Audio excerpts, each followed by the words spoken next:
तो ये कहानी है एक बहुत पावरफुल किंग की, जिसे किसी ऐसे ने धोखा दिया जिसके बारे में उसने कभी सपने में भी नहीं सोचा था। किंग को लगा कि उसकी लाइफ का एंड हो गया, बट उसका रीइंकार्नेशन मतलब पुनर्जन्म होता है एक ऐसे वर्ल्ड में जहां मैजिक एग्जिस्ट करता है। उसकी बॉडी तो बच्चे की है, पर उसके पास अपनी पिछली लाइफ की सारी मेमोरीज हैं। हमारा हीरो ग्रे इस बात को झूठ मानता है कि डेथ के टाइम पर इंसान को एक टनल के एंड में रोशनी दिखाई देती है, तब तक जब तक वो इसे खुद एक्सपीरियंस नहीं कर लेता है। एक नॉर्मल डे अपने रूम की विंडो से सिटी को देख रहा होता है, तभी वो टायर्ड फील करता है और सोने चला जाता है। पर उसे क्या पता कि अब वो जाग ही नहीं पाएगा। उसका मर्डर हो चुका था और उसे नहीं पता कि ऐसा किसने किया। वो एक किंग है जिसके कई एनिमीज थे। उसे टनल की एंड वाली फेमस लाइट दिखती है, और जैसे ही वो उस लाइट के पास पहुंचा, वो नोटिस करता है कि उसका नया जन्म हो चुका है। हमें पता चलता है कि इस न्यू लाइफ में उसका नाम आर्थर है, और हम उसके पेरेंट्स को देखते हैं जो अपने न्यू बॉर्न बेटे को देख बेहद खुश हैं। उसकी माँ का नाम एलिस है, जो बहुत शांत स्वभाव की है, और पापा का नाम रेनॉल्ड्स है, जो कि एक भरोसेमंद इंसान है, पर कभी कभी बच्चों की तरह रिएक्ट करते हैं। आर्थर इस नई लाइफ और लिविंग फैमिली के लिए ग्रेटफुल है, पर साथ ही विश करता है कि अभी जो उसकी हालत है वो उसके एनिमीज की भी ना हो। ऐसा इसलिए क्योंकि इस चाइल्ड बॉडी में ना तो उसके हाथ पैर उसके कंट्रोल में है, ना ही वो टॉयलेट जाने के लिए किसी को बता सकता है, और उसकी बॉडी भी बहुत वीक है। आर्थर के पास बहुत सारे सवाल थे कि उसका जन्म कहाँ हुआ है, पर एक चीज जिससे वो बहुत खुश था वो ये कि इस दुनिया के लोगों की लैंग्वेज वो बोल और समझ पा रहा था। पर एक अजीब चीज ये थी कि इस दुनिया में लोग वेपन लेकर चलते थे, आर्मर पहनते थे, और यहाँ की बिल्डिंग भी काफी पुराने समय की लगती थी। इससे आर्थर को लगा कि उसका जन्म समय में बहुत पहले हुआ है, पर वो चौंक जाता है जब उसकी माँ उसकी छोटी मोटी इंजरी को मैजिक से हील कर देती है। ये देख उसे रियलाइज हुआ कि उसका जन्म एक ऐसी दुनिया में हुआ है जहाँ मैजिक एग्जिस्ट करता है। पिछली लाइफ में वो एक पावरफुल किंग था जिसने कई लड़ाइयाँ लड़ी और जीती, बड़े बड़े किंग्स को हराया,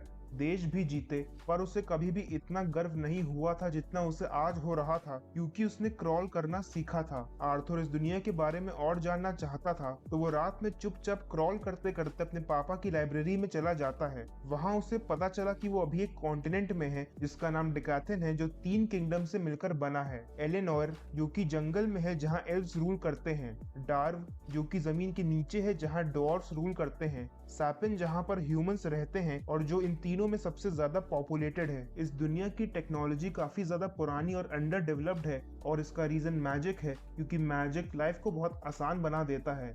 आर्थर के पास्ट वर्ल्ड में एक इनर फोर्स होती है कि जिससे काफी ट्रेनिंग के बाद अपनी बॉडी और वेपन्स को स्ट्रॉन्ग बनाने के लिए यूज किया जाता है। इस वर्ल्ड में भी एक सिमिलर फोर्स है, मैना। बस डिफरेंस इतना है कि ये केवल इनर नहीं बल्कि आउटर भी होती है, जो हमारी आसपास की सराउंडिंग में प्रेजेंट होती है। मैना यूज करने के बेसिक मेथड्स हैं पावर अप और स्पेल कास्टिंग। हम 3 तरह के मैजिक यूजर्स के बारे में जानते हैं। ऑगमेंटर्स, जो कि मैना का यूज करते हैं पावर अप करने के लिए, जिससे उनकी बॉडी और डिफेंसेस बहुत स्ट्रॉन्ग हो जाते हैं, पर इसकी वीकनेस इसकी शॉर्ट रेंज है। कॉन्जरर्स मैना को बाहर कास्ट करते हैं और एनवायरनमेंट को कंट्रोल कर सकते हैं, जैसे फायर मैजिक और आइस मैजिक, पर ऐसा स्पेल कास्ट करने के लिए उन्हें अपने मैना कोर को एनवायरनमेंट में प्रेजेंट मैना से सप्लीमेंट करना पड़ता है। नॉर्मली कॉन्जरर्स 4 में से एक एलिमेंट को कंट्रोल कर पाते हैं, पर कुछ ऐसे कॉन्जरर्स भी हैं जो डिफरेंट स्पेल्स कास्ट करते हैं। उन्हें डिविएंट्स कहा जाता है। इसका बेस्ट एग्जांपल आर्थर की मॉम है, जो हीलिंग स्पेल्स यूज करती हैं। मैजिक यूज करने की एबिलिटी जेनेटिक है, और 100 में से एक बच्चा ही मैजिक यूज कर पाता है। इस एबिलिटी का पता बच्चे के टीनेज ईयर्स में चलता है, जब उसकी मैना कोर रिवील होती है। आर्थर को मैना कोर अपने पास्ट वर्ल्ड के की कोर से सिमिलर लगती है। डिफरेंस बस इतना है कि पास्ट वर्ल्ड में बच्चे ट्रेनिंग कर धीरे धीरे की कोर को गैदर करते थे, और वो अपने आप टाइम के साथ एक सर्कल कोर बन जाता था। आर्थर सोचता है कि क्या वो इस सेम मैना कोर के साथ भी कर सकता है, तो वो आंखें बंद कर फोकस करता है, और उसे छोटे छोटे मैना पार्टिकल्स उसके अंदर फील होने लगते हैं। वो फोकस कर इन पार्टिकल्स को एक सर्कल कोर बनाने की कोशिश करता है, पर हमेशा उसकी मॉम उसे ऐसा करते देख उसे बीच में ही उठा के ले जाया करती थी। ऐसे ही 2 साल निकल जाते हैं, और आर्थर की मॉम को लगने लगता है कि उनका बेटा बाकी बच्चों से काफी अलग है, क्योंकि जब भी वो उसे सिटी में ले जाया करती थी तो उसे टॉयज और चॉकलेट में नहीं बल्कि वेपन्स और आर्मर्स में इंटरेस्ट होता था। आर्थर अपने पापा को ऑब्जर्व करना स्टार्ट करता है और समझ जाता है कि उसके पापा एक ऑगमेंटर हैं। केवल 3 मिनट फोकस करने से ही वो बड़े बड़े रॉक्स उठा लिया करते थे। उसके पापा बाहर गार्डन में ट्रेनिंग करते हैं और अक्सर वहाँ तबाही मचा देते हैं, जैसे कि इस बार उन्होंने एक बड़ा पेड़ ही उखाड़ दिया था। आर्थर की मॉम ये देखने बाहर जाती हैं और तभी आर्थर इसका फायदा उठाते हुए ट्रेनिंग करने लग जाता है। 2 साल में उसने काफी ट्रेनिंग कर ली थी और वो फाइनल कोर बनाने के काफी करीब था। आर्थर समझ जाता है कि इस प्रोसेस में टीनेज तक का टाइम क्यों लगता है, क्योंकि ये प्रोसेस काफी स्लो है और इसमें बॉडी में प्रेजेंट हजारों छोटे मैना पार्टिकल्स को सेंटर में लाना होता है। पर आर्थर ऐसा 2 साल की उम्र में ही कर लेता है, जिससे घर में एक ब्लास्ट हुआ और पूरा घर उड़ जाता है। रेनॉल्ड्स एलिस को बचाता है, पर ये जानने पर कि आर्थर अभी भी अंदर है, वो तुरंत घर की तरफ भागता है। घर के अंदर पहुंचने पर रेनॉल्ड्स ने जो देखा उसका यकीन करना उसके लिए मुश्किल था। एलिस भी अंदर आती है और ये देखकर हैरान रह जाती है कि उसके 2 साल के बेटे की मैजिक अवेकनिंग हो चुकी है। जिस प्रोसेस में बच्चों को सालों लग जाते हैं, वो आर्थर ने 2 साल की उम्र में ही कर लिया था। आर्थर बहुत खुश है और उसे अपनी बॉडी में एक अलग पावर फील होने लगती है, पर तभी उसे रियलाइज हुआ कि उसका पूरा घर उसकी वजह से डिस्ट्रॉय हो चुका है। उस दिन के बाद से एलिस ने आर्थर को पढ़ाना लिखाना शुरू कर दिया और रेनॉल्ड्स ने भी उसे मैजिक की बेसिक्स और फिजिकल ट्रेनिंग देनी शुरू कर दी। 3 साल का होने पर रेनॉल्ड्स ने आर्थर को एक वुडन स्वॉर्ड दी और उसे स्वॉर्ड फाइट सिखाना शुरू किया। इस दुनिया में किसी की भी स्ट्रेंथ उसके मैना कोर के कलर से मेजर की जाती है। स्टार्टिंग में कोर का कलर ब्लैक होता है, क्योंकि इसमें ब्लड और इम्प्योरिटीज प्रेजेंट होती हैं। जैसे जैसे इम्प्योरिटीज साफ होती जाती हैं, वैसे वैसे कोर और भी प्योर होती चली जाती है और कोर का कलर चेंज होने लगता है। इसका ऑर्डर है black, red, orange, yellow, silver और व्हाइट, जो कि सबसे ज्यादा स्ट्रॉन्ग कोर है। हर कोर के 3 फेज होते हैं, डार्क, सॉलिड और क्लियर। अगर किसी को ऑरेंज से येलो कोर में जाना है तो उसे डार्क ऑरेंज, सॉलिड ऑरेंज और क्लियर ऑरेंज से होकर जाना पड़ेगा। रेनॉल्ड्स को लगा कि उनका बेटा जीनियस है और वो उसे ज्यादा नहीं सिखा पा रहे हैं, जिससे उसकी ग्रोथ रुक रही है। वो सोचते हैं कि आर्थर को जायरस, जो कि एक बड़ी सिटी है, वहाँ भेजना चाहिए, पर एलिस इससे मना कर देती है क्योंकि आर्थर अभी केवल 4 साल का है और वो उसे अकेला नहीं भेजना चाहती थी। तभी आर्थर सबको साथ चलने का आइडिया देता है और सब सोचते हैं कि ये ख्याल उनके दिमाग में क्यों नहीं आया, और अगले ही दिन वो अपने कुछ पुराने दोस्त ट्विन हॉर्न्स के साथ जायरस सिटी जाने का मन बना लेते हैं। अगले दिन रेनॉल्ड्स गर्व से अपने बेटे को ट्विन हॉर्न्स से मिलवाता है। ट्विन हॉर्न्स में एडम क्रेंच, एंजेला रोज, डर्डन वॉलकर, जैस्मिन फ्लेम्सवर्थ और हेलेन शार्ड हैं। इसी के साथ जर्नी शुरू होती है। जायरस सिटी तक जाने वाली रोड काफी खतरनाक है और इसीलिए ग्रुप में ट्रैवल करना जरूरी है। रात में वो लोग रेस्ट करने के लिए कैंपिंग करते हैं, जहाँ हेलेन आर्थर के बारे में जानने के लिए क्यूरियस थी, तो वो उससे बात करने लगती है और उसके अचीवमेंट से काफी इम्प्रेस्ड हो जाती है। एडम ये देख जेलस फील करने लगता है और रेनॉल्ड्स से आर्थर के साथ ट्रेनिंग करने की परमिशन मांगता है। आर्थर ट्रेनिंग नहीं करना चाहता और रेनॉल्ड्स से ये कहने का ट्राई करता है, पर वो उसे नोटिस नहीं करते और आर्थर को ट्रेनिंग करने के लिए जाना पड़ता ही है। आर्थर अपनी प्रीवियस लाइफ की नॉलेज का यूज कर फाइटिंग पोजीशन लेता है और एडम पर अटैक करता है, पर एडम उसे ब्लॉक करने के लिए कॉन्फिडेंटली वहीं खड़ा रहता है। आर्थर तभी वहां से गायब हो गया और एडम को यकीन नहीं हुआ कि आर्थर उस पर पीछे से अटैक करने की सोच रहा था, पर अपनी बॉडी की वजह से आर्थर अपना बैलेंस नहीं बना पाता और एडम के अटैक को बड़ी मुश्किल से डॉज कर पाता है। आर्थर ने फिर से अटैक करने की कोशिश की,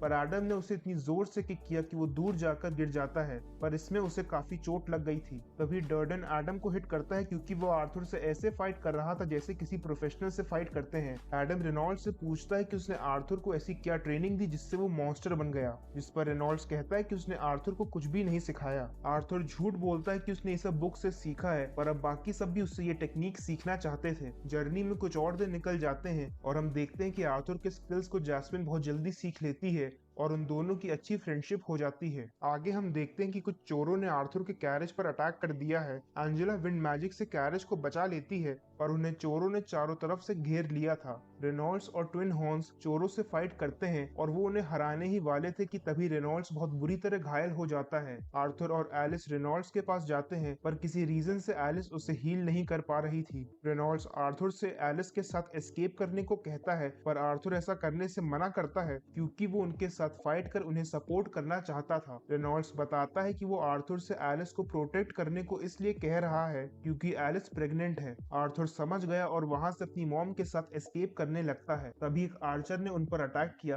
पर आर्थर उसके एरो को अपनी स्वॉर्ड से रोक देता है, जिसमें उसकी स्वॉर्ड ब्रेक हो जाती है। आर्थर रियलाइज करता है कि वहाँ कुछ गलत है और तभी माउंटेन के ऊपर एक कॉन्जरर उन पर वाटर स्पेल से अटैक कर देता है। आर्थर इस अटैक को अपने मैना से ब्लॉक करने में सक्षम है, पर इसमें एलिस की जान को खतरा था। आर्थर एलिस को बचाने के लिए खुद को सैक्रिफाइस करने का डिसीजन लेता है, पर इस बात का ध्यान रखता है कि वो अकेले खाई में ना गिरे। वो मैना से कॉन्जरर को भी पकड़ लेता है और दोनों खाई में गिर जाते हैं। आर्थर ये सोचकर खुश था कि बाकी सब ठीक होंगे, पर उसे बुरा भी लग रहा है क्योंकि वो बड़ा भाई बनना चाहता था और इस खुशी को सबके साथ मिलकर बांटना चाहता था। लकीली आर्थर बच गया, पर उसे काफी चोटें आई थी और उसे पता नहीं था कि वो अभी कहाँ है। कुछ टाइम बाद जब वो उठता है, उसे एक आवाज सुनाई देती है जो उसे बताती है कि वो उसे ठीक देख बहुत खुश है। आर्थर डर जाता है और वो आवाज बताती है कि उसी ने आर्थर की जान बचाई और अगर वो जानना चाहता है कि वो कौन है तो उसे सबसे पहले अपने घर जाना होगा, और वो आवाज उसे रास्ता दिखाती है। आर्थर फाइनली उस जगह पर पहुंचता है। आर्थर एक गुफा में जाता है, पर उसमें एंटर करते ही वो काफी नीचे गिर जाता है। हम देखते हैं कि उसके सामने आर्मर में एक डरावना क्रीचर है जो उसके पास आने लगता है। आर्थर उससे बहुत डर जाता है, पर वो क्रीचर उसे हील कर देता है और कहता है कि वो एक पोर्टल बना देगा जिससे आर्थर घर जा सकेगा। उस क्रीचर की अपीयरेंस तो डरावनी है, पर वो बहुत काइंड है। आर्थर के पूछने पर वो अपना नाम सिल्विया बताती है। आर्थर पूछता है कि वो अकेली क्यों है, जिसपे वो बताती है कि इस दुनिया में उसका कोई भी नहीं है, उसके बहुत एनिमीज थे और पिछली फाइट में वो काफी बुरी तरह घायल हो गई थी। आर्थर पूछता है कि उसने उसे क्यों बचाया, जिसपे वो बताती है कि उसका सैक्रिफाइस और ब्रेवरी देखकर उसे काफी अच्छा लगा। वो उसे ये भी बताती है कि उसके फैमिली और फ्रेंड्स सेफ हैं। धीरे धीरे उनकी रिलेशनशिप स्ट्रॉन्ग होती जा रही थी। पोर्टल बनाने में काफी टाइम लग रहा था और ऐसे ही कुछ हफ्ते निकल जाते हैं। सिल्विया आर्थर से पूछती है कि उसने इतनी जल्दी अपनी मैना कोर कैसे बना ली, जिस पर आर्थर प्राउडली बताता है कि वो एक जीनियस है। सिल्विया आर्थर को बताती है कि वो बाकी ह्यूमन से ज्यादा मैना अब्सॉर्ब कर सकता है क्योंकि उसकी मैना कोर डेवलप हो चुकी है। बाकी ह्यूमंस ऐसा नहीं कर सकते क्योंकि उनकी कोर काफी लेट डेवलप होती है। आर्थर हैरान था और पूछता है कि वो ऐसा कैसे कर सकता है। सिल्विया बताती है कि ये नेचुरल प्रोसेस है और उसे बस प्रैक्टिस करनी पड़ेगी। अगले कुछ दिन आर्थर प्रैक्टिस करता है, फेल होता है, पर धीरे धीरे सीख जाता है। अब वो चलते चलते भी मैना अब्सॉर्ब कर सकता था, जिससे उसकी पावर बढ़ रही थी। आर्थर ये बताने सिल्विया के पास जाता है, पर देखता है कि वो बेहोश पड़ी है और उसकी इंजरी काफी बढ़ चुकी है। आर्थर समझ नहीं पाता कि ऐसा क्यों हुआ, पर वो देखता है कि उसका पोर्टल बन चुका है और रियलाइज करता है कि सिल्विया जैसे जैसे पोर्टल बना रही थी उसकी लाइफ फोर्स कम होती जा रही थी। पर सिल्विया अपने लास्ट मोमेंट्स में अपना रियल फॉर्म दिखाती है। वो एक ड्रैगन थी। आर्थर ये देखकर हैरान रह जाता है। सिल्विया उसे बताती है कि पोर्टल कंप्लीट करने के लिए उसे अपने असली फॉर्म में आना ही पड़ता, पर अब उसके एनिमीज भी उसके लिए आते ही होंगे। सिल्विया आर्थर को एक बीस्ट एग देती है, साथ ही साथ एक फेदर भी देती है जिससे वो अपना ऑरा छुपा सकता है। वो उसकी बॉडी को टच करती है और तभी आर्थर के हाथ पर कुछ अजीब से निशान आ जाते हैं। सिल्विया उससे कहती है कि सही समय आने पर उसे सब पता चल जाएगा। वो गुफा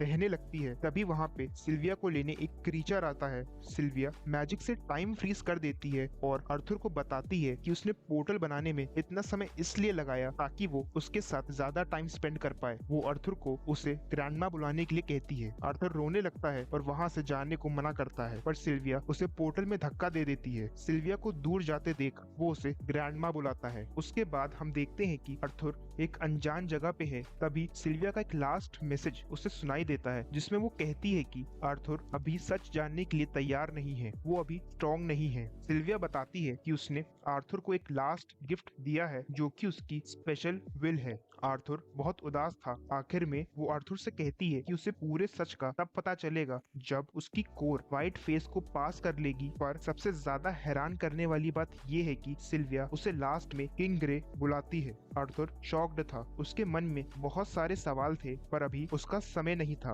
वो रियलाइज करता है कि वो अभी एल्शायर फॉरेस्ट में है। तभी उसे किसी के चिल्लाने की आवाज आती है। वो ये सोचकर खुश होता है कि ह्यूमंस आसपास ही हैं। वो पेड़ के ऊपर से ही ऑब्जर्व करता है तो उसे कुछ लोग एक कैरेज के पास में दिखते हैं। जब वो उनकी बातें सुनता है तब उसे पता चलता है कि वो स्लेव ट्रेडर्स हैं। स्लेव ट्रेडर्स बहुत खुश थे क्योंकि उन्होंने एक फीमेल एल्फ को पकड़ा था। फीमेल एल्फ की मार्केट में बहुत ज्यादा वैल्यू होती है, खासकर वर्जिन एल्फ्स की, और उन्होंने जिस एल्फ को पकड़ा था वो एक बच्ची थी। आर्थर को ये सब सुनकर काफी गुस्सा आता है। वो उन्हें जान से मारना चाहता था और मौके की तलाश करने लगता है। रात हो चुकी थी। आर्थर ने किडनैपर्स को डिस्ट्रैक्ट करने के लिए एक पत्थर जंगल की तरफ फेंका, जिससे वुल्व्स अलर्ट हो गए और शोर मचाने लगे। एक किडनैपर उन्हें शांत करने जाता है। आर्थर यही चाहता था, पर उसके पास कोई भी वेपन नहीं था। उसने मैनस से ब्लेड बनाया और चुपचाप किडनैपर का मर्डर कर उसका वेपन ले लिया। वहां आए वुल्व्स ने उसकी डेड बॉडी का भी काम कर दिया। बाकी किडनैपर्स में से एक आर्थर को देख लेता है, पर आर्थर मैजिक से उसे भी डिफीट कर देता है। वो अपने लीडर को आवाज लगाता है और उसे केयरफुल रहने को कहता है, क्योंकि आर्थर एक मैजिशियन है। उसका लीडर ये सुनकर बहुत खुश था, क्योंकि मैजिशियन का मार्केट में काफी ज्यादा प्राइस मिलता है। आर्थर उस पर डैगर से अटैक करता है, पर वो डैगर पकड़ लेता है, क्योंकि वो लीडर भी एक मैजिशियन है। आर्थर मैना से स्वॉर्ड बनाने की सोचता है और उसे याद आता है कि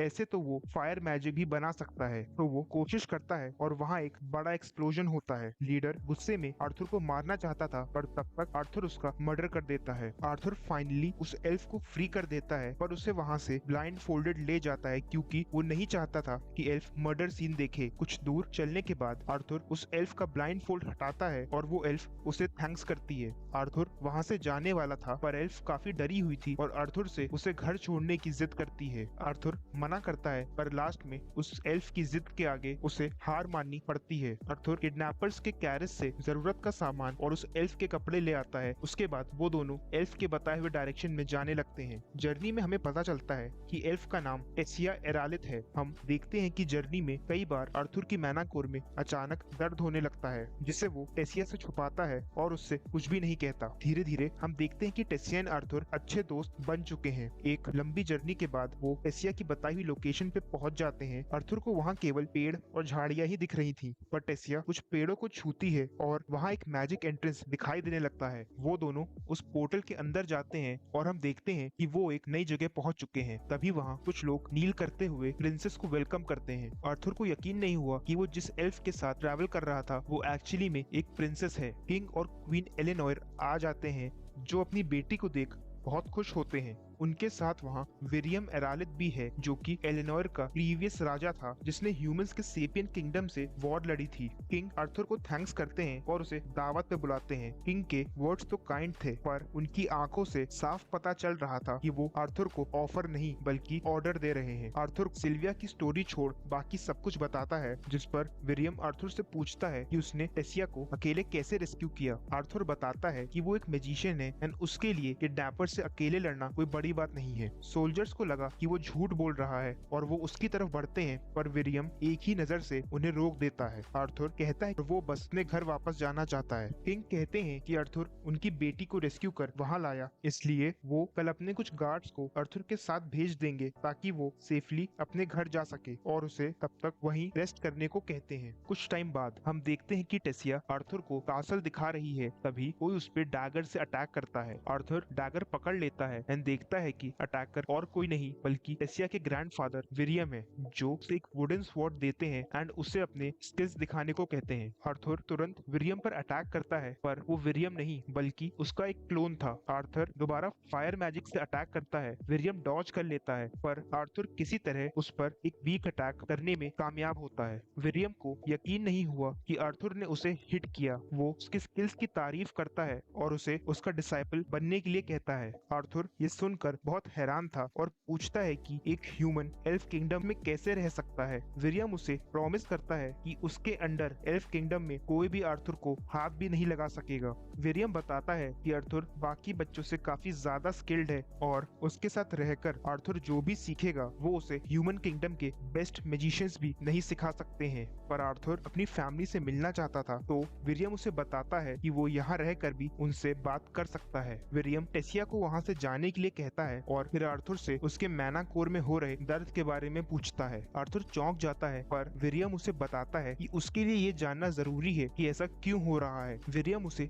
बीस्ट विल के बारे में समझाता है और बताता है कि बीस्ट को भी स्ट्रेंथ के बेसिस पे क्लासिफाई किया जा सकता है। क्लास ए और उससे ऊपर के बीस्ट में ये एबिलिटी होती है कि वो अपनी विल को अपने वंशज या ऐसा कोई जो उनसे जुड़ा हो उसे दे सकते हैं। आर्थर के पास भी एक पावरफुल बीस्ट विल है, पर वो उसे अंदर ही अंदर खाए जा रही है। विलियम ये सब इसलिए जानता था क्योंकि उसके पास भी एक विल है और वो एक बीस्ट टेमर है। बीस्ट टेमर वो होते हैं जो अपने अंदर की बीस्ट विल को कंट्रोल कर लेते हैं। आर्थर को इस पावर को कंट्रोल करना सीखना पड़ेगा, वरना वो विल उसे डिस्ट्रॉय कर देगी। अगले दिन विलियम किंग को बताता है कि अब से आर्थर उसका डिसाइपल है और वो उसकी प्रोटेक्शन में एल्फ किंगडम में ही रहेगा। विलियम, आर्थर और टेसिया एक कैरेज में जा रही हैं। वो विलियम की एक पुरानी फ्रेंड से मिलते हैं। वो लोग वहाँ इसलिए आए थे ताकि आर्थर अपने पेरेंट्स से बात कर सके। डिविएंट आर्थर के सामने एक पानी से भरा बर्तन रखती है और उससे कहती है कि वो अपने पेरेंट्स के बारे में सोचे। हम फ्लैशबैक में देखते हैं कि आर्थर के गिरने के बाद उसके पेरेंट्स का रो रो कर बुरा हाल था। किसी तरह वो ज़ायरस सिटी पहुंचे जहां रेनॉल्ड्स अपने फ्रेंड के घर में रहने लगा। रेनॉल्ड्स को वहां जॉब मिल गई और बड़ी मुश्किल से वो लोग अपने बेटे की डेथ के ट्रॉमा से बाहर आ पाए। तभी उन्हें आर्थर की आवाज सुनाई देती है। आर्थर उन्हें सब बता देता है और कहता है कि वो सेफ है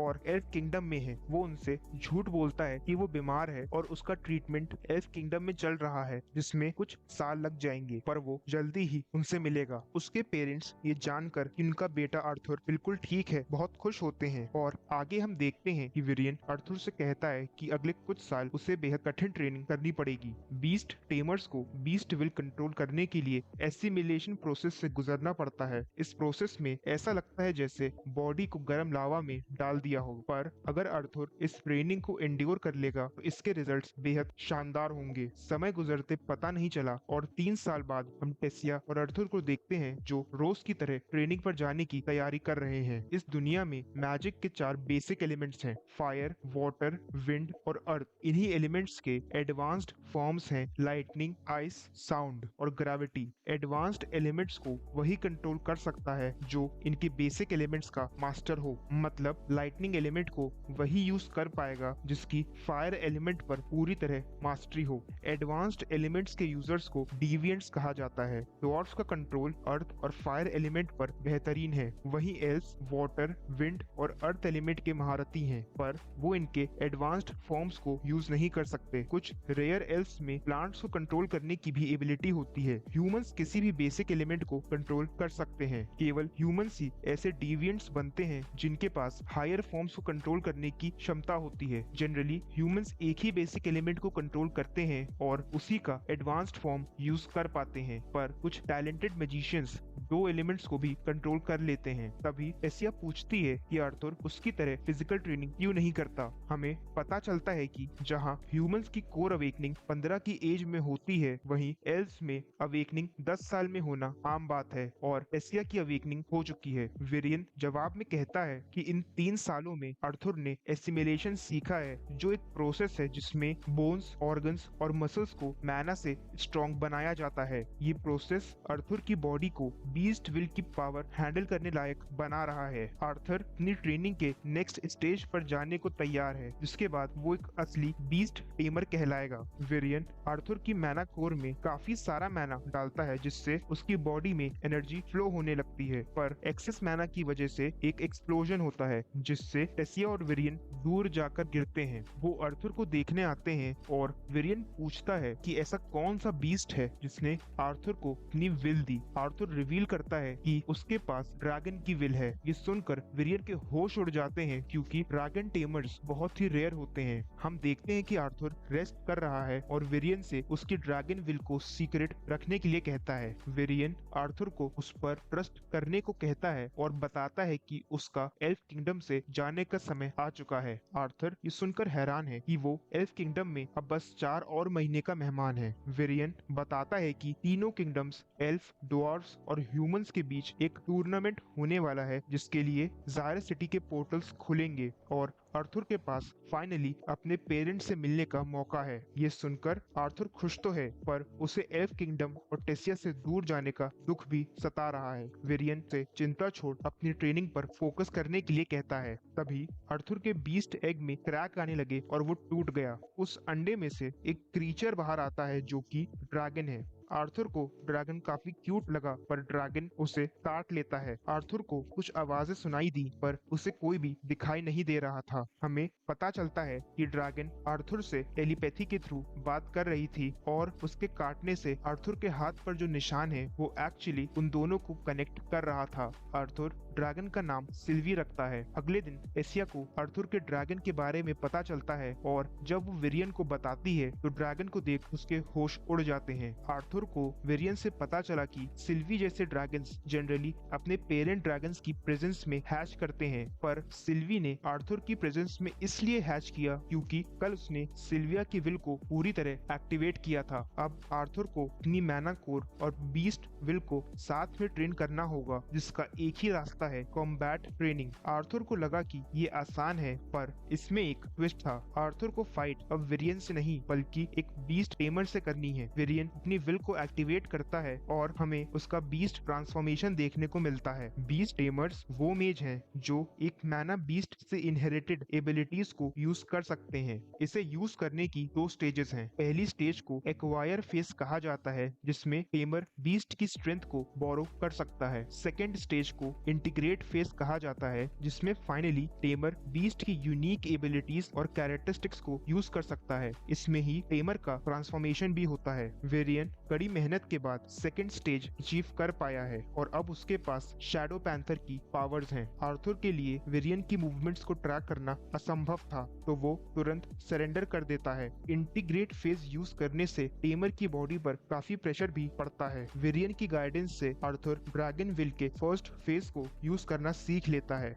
वेरियन उसे मैना बीस्ट की प्रेजेंस को छुपाना भी सिखाता है, जिससे बाकी मेजेस को पता ना चले कि आर्थर के पास ड्रैगन है। और ऐसे ही आर्थर के घर वापस जाने का समय आ जाता है। आर्थर विदा लेता है। कैरेज में एल्फ किंगडम के और भी बच्चे हैं जो ज़ायरस सिटी जा रहे हैं। उनका कैरेज पोर्टल को क्रॉस करता है और वो ज़ायरस सिटी में एंटर करते हैं, जो कि एक फ्लोटिंग सिटी है। शहर में काफी चहल पहल है, पर आर्थर सबसे दूर अपने घर के दरवाजे के सामने खड़ा है। उसने मौत को करीब से देखा है, अपने किसी खास को खोने का दुख भी महसूस किया है। उसने लोगों को जान से भी मारा है और कड़ी ट्रेनिंग भी की है, पर आज तक उसे कभी भी ऐसी घबराहट फील नहीं हुई जो वो आज फील कर रहा था। मेड दरवाजा खोलती है और आर्थर खुद को इंट्रोड्यूस करता है। मेड के पीछे एक छोटी बच्ची छुपी थी जो आर्थर को देखे जा रही थी। तभी आर्थर की मॉम एलिस वहां आती है, जो उस बच्ची को एलिनोर के नाम से बुलाती है, पर वहां आर्थर को देख फ्रीज हो जाती है। आर्थर समझ जाता है कि वो बच्ची उसकी बहन है और कहता है कि वो घर आ चुका है। एलिस की खुशी का कोई ठिकाना ही नहीं था और वो रोते हुए अपने बेटे को गले लगा लेती है। उसके फादर रेनॉल्ड्स भी अपनी ड्यूटी बीच में छोड़ भागते हुए अपने बेटे से मिलने आते हैं और वो भी आर्थर को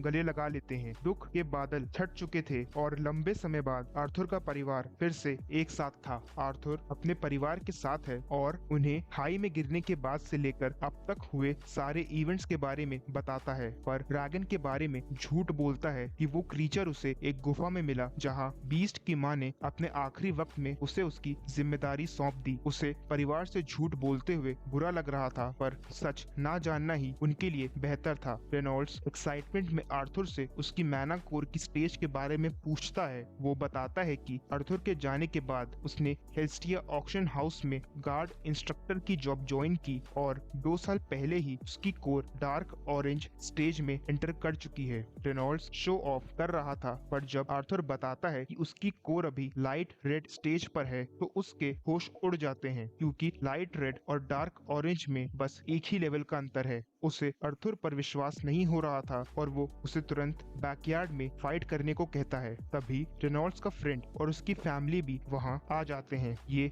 हेल्स्टिया फैमिली है जिन्होंने आर्थर फैमिली की बुरे वक्त में हेल्प की थी। हेल्स्टिया फैमिली के ज़ायरस सिटी में ऑक्शन हाउसेस हैं, जिसकी वजह से उनकी वहां काफी इज्जत और जान पहचान है। उनकी बेटी का नाम लिलिया है जो आर्थर की एज की है। रेनॉल्ड्स के फ्रेंड विंसेंट को यकीन नहीं हो रहा था कि आर्थर, जो अभी बस 8 साल का है, उसकी ना ही केवल कोर अवेकनिंग हो चुकी है बल्कि वो ऑलरेडी 3 स्टेज क्रॉस भी कर चुका है। फाइट शुरू होने वाली है। दोनों अपनी ग्रोथ दिखाने के लिए उत्सुक हैं। आर्थर तेजी से रेनॉल्ड्स की तरफ आता है और उसे पंच करता है, पर रेनॉल्ड्स ब्लॉक कर उसे पकड़ लेता है। आर्थर खुद को फ्री कर रेनॉल्ड्स को दूर फेंकता है, पर वो बैलेंस बना लेता है। रेनॉल्ड्स सीरियसली फाइट करने वाला है और फायर एलिमेंट एलिमेंट को मैनिफेस्ट कर लेता है। हम जान पाते हैं कि इस दुनिया में मैजिशियंस में बचपन से ही किसी न किसी एलिमेंट को कंट्रोल करने की एबिलिटी होती है। कोई फायर बेहतर कंट्रोल कर पाता है तो कोई वाटर। कॉन्जूरर्स जहां डायरेक्टली एलिमेंट को कंट्रोल कर लेते हैं, वहीं ऑगमेंटर्स के लिए ये मुश्किल है और एक सर्टेन कोर लेवल पर पहुंचने के बाद ही वो एक्चुअल एलिमेंट को कंट्रोल कर सकते हैं। इसीलिए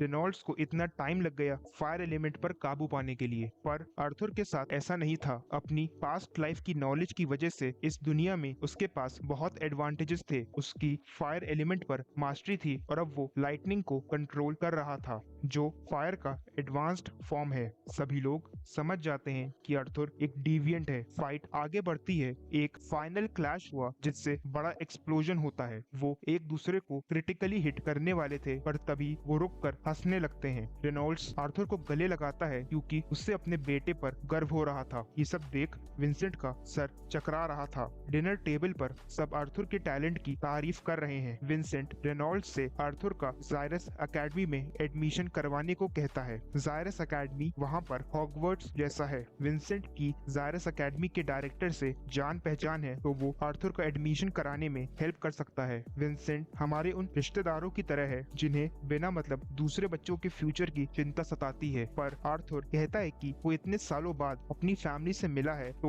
वो उन्हें छोड़ अभी किसी एकेडमी में नहीं जाना चाहता। एकेडमी की बात सुन लिलिया कुछ परेशान नजर आती है। विंसेंट और उसकी वाइफ मैजिशियन नहीं है, पर उनकी एक ही विश है कि लिलिया की अवेकनिंग हो, जिससे वो भी जायरस एकेडमी जा पाए। इस सब का उस पर बहुत प्रेशर है, क्योंकि अगर पेरेंट्स मैजिशियन नहीं है तो बच्चे की अवेकनिंग होना बहुत ही रेयर माना जाता है। अगले दिन आर्थर अपनी फैमिली के साथ सिटी घूमने जाता है। वहाँ उसे बीस्ट कोर दिखती है, जिसके बारे में वो विंसेंट की वाइफ से पूछता है। वो बताती है कि बीस्ट कोर मैना बीस्ट से निकाले जाते हैं। इन कोर से मैजिशियंस को पावर बूस्ट मिलता है। कई बार इन कोर्स में बीस्ट विल भी होती है। मैजिशियंस इन कोर पर हजारों लाखों गोल्ड खर्च करने को तैयार रहते हैं। आर्थर की सूरत रंगत बदल जाती है। वो वापस घर जा रहा था, तभी किसी की नजर उसके ड्रैगन पर पड़ती है।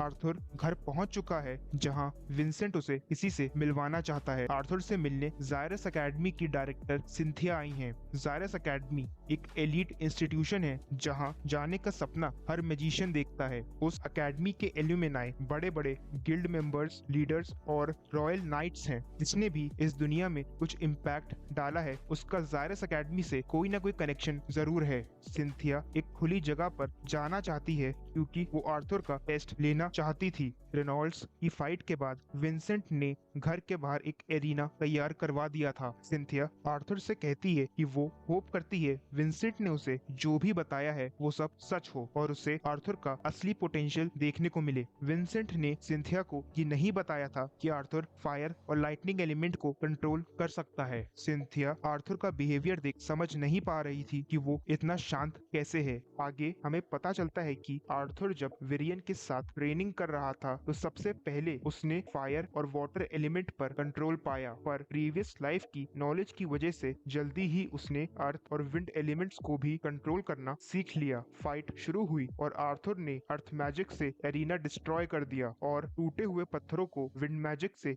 पिक किया। सिंथिया ने भी विंड मैजिक से बैरियर बना लिया और एक भी पत्थर उसे छू न सका। आर्थर भी विंड मैजिक का यूज कर सिंथिया का बैरियर डिस्ट्रॉय करने जाता है। वो उस तक पहुंचने ही वाला था, पर सिंथिया उसे रिपेल कर देती है। सिंथिया की पावर्स के आगे उसका हर मूव नाकाम हो रहा था। सिंथिया स्पेल कास्ट कर टॉर्नेडोज बनाती है और उनसे आर्थर पर अटैक करती है। आर्थर बड़ी मुश्किल से उन्हें डॉज कर पाता है। सिंथिया आर्थर की पावर्स और स्किल से इम्प्रेस्ड है, पर वो उसका फाइनल टेस्ट लेती है, जिसमें उसे साउंड मैजिक को सरवाइव करना था। आर्थर ऐसा करने में कामयाब होता है और हमें पता चलता है कि सिंथिया भी एक डिविएंट है। आर्थर के स्किल्स को देखकर वहाँ खड़े सभी लोग हैरान हो जाते हैं। रेनॉल्ड्स आर्थर से पूछता है कि वो विंड और अर्थ मैजिक यूज करना कब से जानता है। सिंथिया को ये सवाल समझ नहीं आया। विंसेंट बताता है कि कल आर्थर ने फायर और लाइटनिंग मैजिक यूज किया था और वो यही दिखाने सिंथिया को वहाँ लाया था। सिंथिया को यकीन नहीं हुआ कि आर्थर 3 एलिमेंट्स और एक डिविएंट एलिमेंट को यूज करने में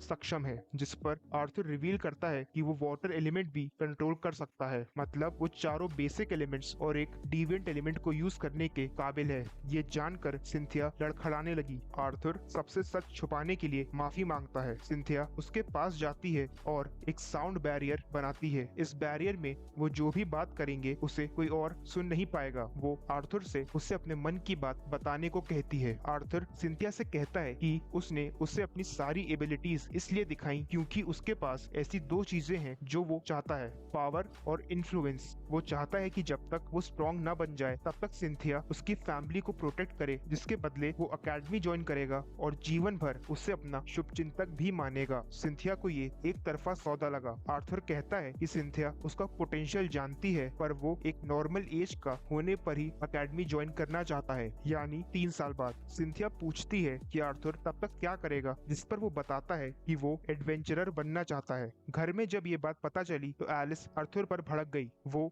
नहीं चाहती थी कि आर्थर एडवेंचरर बने, पर वो अपनी चिकनी चुपड़ी बातों से उसे मनाने की कोशिश करता है और कहता है कि वो 3 साल के लिए जाना चाहता है। अगले दिन ब्रेकफास्ट पे हम जान पाते हैं कि आर्थर को एडवेंचरर बनने की परमिशन मिल गई है, पर इसके साथ कुछ कंडीशंस भी हैं। पहले उसे अपने बर्थडे तक रुकना पड़ेगा, जो अब से 3 महीने बाद है। दूसरा, मिशंस में उसके साथ हमेशा एक गार्ड रहेगा। तीसरा, उसे हर 2 महीने में एक बार घर वापस आना होगा। रेनॉल्ड्स को आइडिया आता है कि ट्विन हॉर्न्स अगले 2 महीनों में एक डंजन एक्सपीडिशन से वापस आ जाएंगे और उनमें से कोई एक आर्थर के साथ उसके मिशंस पर जा सकेगा। अगले दिन सभी लेडीज शॉपिंग करने जाती हैं। शैडोज में से कोई उन्हें ऑब्जर्व कर रहा था। वो अपने साथी से मिल उनके सुपीरियर सेबेस्टियन को इन्फॉर्म करने को कहता है कि आज वो लड़का और मैना बीस्ट वहाँ नहीं आए और कुछ ही दिनों में हेल्स्टिया ऑक्शन हाउस की 10th एनिवर्सरी है, जहां वो जरूर आएंगे। दूसरी तरफ हम देखते हैं कि आर्थर विंसेंट से मिलने आता है, जो कि बहुत अनएक्सपेक्टेड है। दोनों आमने सामने बैठे हैं और विंसेंट को लग ही नहीं रहा था कि आर्थर एक 8 साल का बच्चा है। उसकी प्रेजेंस से ऐसा लग रहा था जैसे वहाँ ह्यूमन किंगडम सैपिन का किंग बैठा है। आर्थर विंसेंट से उसके लिए कुछ आइटम्स का इंतजाम करने को कहता है। वो बताता है कि उसे एक प्रोटेक्टिव क्लोक, उसके साइज के हिसाब से स्वॉर्ड और एक वॉइस चेंजिंग मास्क की जरूरत है। आर्थर विंसेंट के पास आया था क्योंकि उसका ऑक्शन हाउस है, तो इन चीजों का इंतजाम करना उसके लिए कोई बड़ी बात नहीं है। आर्थर कहता है कि उसके पास ये सब खरीदने के पैसे नहीं है, पर एक तरीका है जिससे वो उनकी हेल्प करना चाहता है। आर्थर उसे बताता है कि उसने एक मेथड डिस्कवर किया है जिससे वो अपनी बहन की अवेकनिंग समय से पहले कर सकेगा। वो लिलिया के लिए भी ऐसा करना चाहता है जिससे उसकी अवेकनिंग हो जाएगी और वो भी जायरस एकेडमी ज्वाइन कर सकेगी। लिलिया की मॉम को अवेकनिंग वाली बात जानकर गुस्सा आ गया क्योंकि उसे लगा कि वो लिलिया का मजाक उड़ा रहा था, पर आर्थर कहता है कि वो झूठ नहीं बोल रहा और उनके सामने ही और अवेकनिंग का प्रोसेस शुरू कर देता है। वो अपनी बहन और लिलिया को एक स्पेशल ब्रीदिंग प्रोसेस समझाता है और उन्हें उसे फॉलो करने को कहता है। किसी को भी आर्थर पर विश्वास नहीं था। तभी आर्थर अपना मैना उन दोनों में फ्लो कराता है, जिससे उन्हें छोटे छोटे लाइट पार्टिकल्स दिखने लगते हैं। आर्थर उन्हें पार्टिकल्स को इकट्ठा कर सेंटर में लाने के लिए कहता है, पर ये प्रोसेस इतना इजी नहीं था और इसमें कई दिन लगने वाले थे। ये सब देखकर लिलिया की माँ आर्थर से उस पर शक करने के लिए माफी मांगती है और ये जानकर कि उनकी बेटी भी जायरस एकेडमी जा पाएगी, खुशी से उनके परिवार के आंसू नहीं रुक रहे थे। अगले दिन से आर्थर का सारा टाइम ट्रेनिंग और कोर अवेकनिंग में जाने लगा और 2 महीने कब बीत गए पता ही नहीं चला। ट्विन हॉर्न्स के आने का समय भी हो चुका था। आर्थर उनका वेट कर रहा है और उसके साथ सिल्वी भी है, जो काफी ग्रो कर चुकी है। दरवाजा खुलते ही सबसे पहले एंजेला ने उसे गले लगा लिया। डर्डन भी आर्थर को देख अपने आंसू नहीं रोक पाया। बाकी लोग भी आर्थर से मिलकर खुश हैं, पर जैस्मिन, जो आर्थर के सबसे करीब है, उसे देख बहुत इमोशनल हो जाती है। आगे हम देखते हैं कि हेल्स्टिया हाउस की 10th एनिवर्सरी आ चुकी है और विंसेंट रिवील करता है कि आर्थर ने उससे स्वॉर्ड की मांग की है।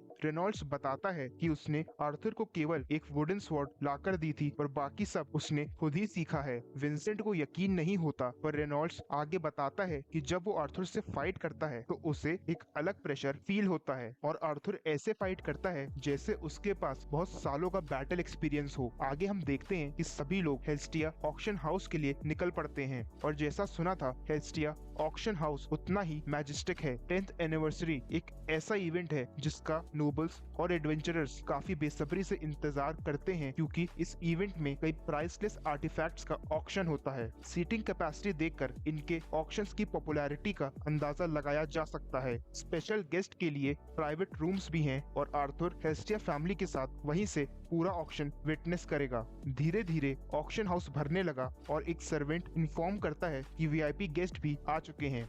वीआईपी गेस्ट ह्यूमन किंगडम के किंग ब्लेन, क्वीन प्रिसिला और उनके बच्चे प्रिंस कर्टिस और प्रिंसेस कैथलीन हैं। सभी लोग रॉयल्टी को ग्रीट करते हैं और विंसेंट उन्हें इंट्रोड्यूस करवाता है। क्वीन की नजर सिल्वी पर पड़ी और उसे वो मैना बीस्ट काफी क्यूट लगा। वो उसे ओबीडियंट बताती है, जिस पर आर्थर कहता है कि उनका रिलेशन मास्टर और बीस्ट का नहीं बल्कि एक म्यूचुअल अग्रीमेंट है। म्यूचुअल अग्रीमेंट की बात सुनकर किंग का पर्सनल मैजिशियन सेबेस्टियन भड़क जाता है और सिल्वी को छूने की कोशिश करता है, पर किंग के मना करने पर वो उनसे माफी मांगता है। पर आर्थर को मैजिशियन से अच्छी वाइब्स नहीं आ रही थीं। सेबेस्टियन वही मैजिशियन है जिसके अंडरलिंग्स आर्थर की फैमिली को ऑब्जर्व कर रहे थे। इवेंट एक्साइटमेंट के साथ शुरू होता है। विंसेंट बताता है कि उसने आर्थर के बताए बाकी सभी आइटम्स का इंतजाम कर लिया है, केवल स्वॉर्ड ही बची है जो आगे मिल जाएगी क्योंकि ऑक्शन अभी बस शुरू ही हुआ है। तभी उसने देखा कि सिल्वी वहाँ से गायब है। वो उसे ढूंढने लगा, पर तभी उसे सिल्वी की डरी सहमी हुई आवाज आई। वो देखता है कि सेबेस्टियन सिल्वी को पकड़ने की कोशिश कर रहा है, जिससे वो बहुत डरी हुई है। आर्थर ये देख खुद को कंट्रोल करता है और सिल्वी को वहाँ से लेकर जाने लगता है, पर सेबेस्टियन कहता है कि इतना स्पेशल बीस्ट एक कॉमनर के पास नहीं होना चाहिए और वो उसे हासिल कर ही लेगा। ये सुन आर्थर बेकाबू हो जाता है और सेबेस्टियन से उसके शब्दों को वापस दोहराने के लिए कहता है।